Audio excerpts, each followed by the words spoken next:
premier séminaire quand même. Pas un feu d'artifice, pas une culotte en l'air, rien du tout.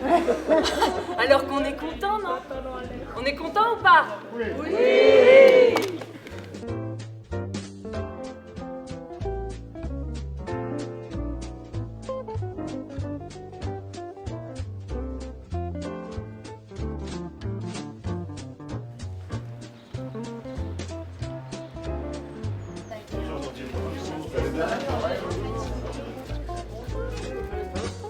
C'est une journée qui est consacrée, d'après ce que nous a dit M. Strauss, à l'inclusion, à la désinstitutionnalisation.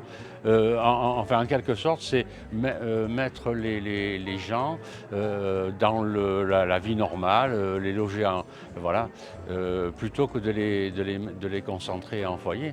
Et nous, évidemment, ça nous intéresse d'autant plus que comme on prend de l'âge et qu'on aimerait bien un peu savoir ce que vont devenir nos enfants à l'avenir.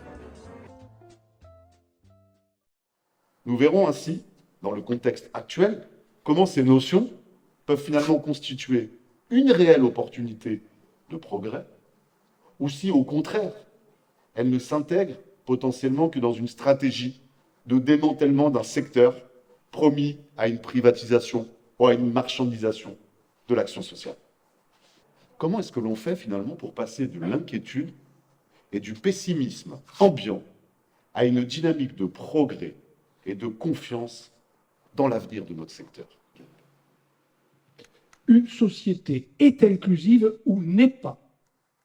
On ne peut pas faire d'inclusion sans inclusivité du milieu. C'est-à-dire sans que le milieu se modifie.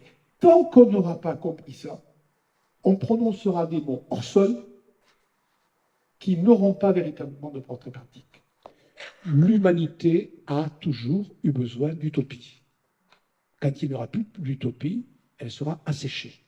Il me semble que le mouvement inclusif est une utopie réaliste, à condition de le penser, de l'outiller et de l'accompagner, ce que vous faites. Et c'est pour cela que je vous renouvelle mon entier soutien. Moi j'en ai marre de ces nouvelles directives là. J'ai l'impression qu'ils font ça pour que tu vois qu'on t'arrive à l'acte et puis voilà maintenant, ah bah lui on l'a mis dans tes cases avec monsieur Bertrand là. Tu sais ton truc qui va servir, ça va être juste à savoir dans quelle case on va et quel budget on va avoir. Ça ne sert à ça, c'est pas pour inclure, c'est pour que des histoires de pognon.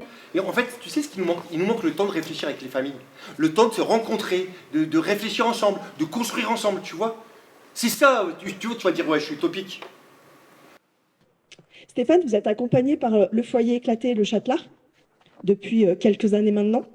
En 2021, j'ai eu un appartement seul pour vouloir me débrouiller tout seul. Et en 2024, vouloir intégrer le SAVS et garder le même appartement parce que je suis bien dans le même appartement. Et puis par la suite, vouloir avoir un lien avec le proprio.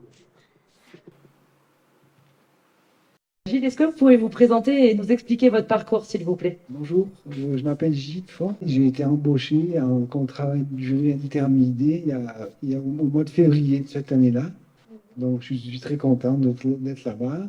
Je suis plus épanoui dans ma vie. J'ai plus confiance en moi. J'ai des responsabilités au travail. Donc ça, c'est pas facile à gérer, mais bon, ça me fait progresser. Maman, je t'aime, tu le sais, mais j'en ai marre, là, en fait, stop! C'est ma vie, c'est mon appartement, c'est mon amoureux, que j'aime, que j'ai choisi. Je veux pouvoir inviter l'homme, arrête de pleurer, maman! Mais je pleure pas, Parce que c'est une bonne nouvelle, ce que je te dis que maintenant il faut me laisser vivre, maman. Comme on l'a vu aujourd'hui, M. Gardou nous l'a dit, il ne s'agit pas de fermer des établissements qui ont tout leur sens dans l'accompagnement et la prise en charge des personnes en situation de handicap, mais plutôt d'engager un processus de déconstruction, de reconstruction, de pas de côté des institutions et des établissements.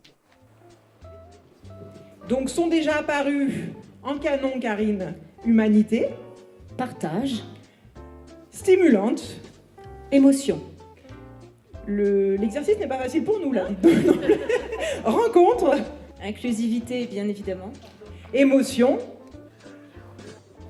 J'ai appris des choses concernant notamment les foyers inclusifs, parce que c'est la question à laquelle on réfléchit pour un avenir plus ou moins proche pour notre fils. Voilà, c'est pour moi une vision d'avenir qui est rassurante, parce que je vois qu'ils sont quand même bien pris en charge et bien encadrés. Je sais pas, il y a une espèce d'unité, je trouve, une espèce d'union parmi toutes les personnes qui étaient là, beaucoup de bienveillance, et on en a besoin, moi je trouve, et ça fait du bien.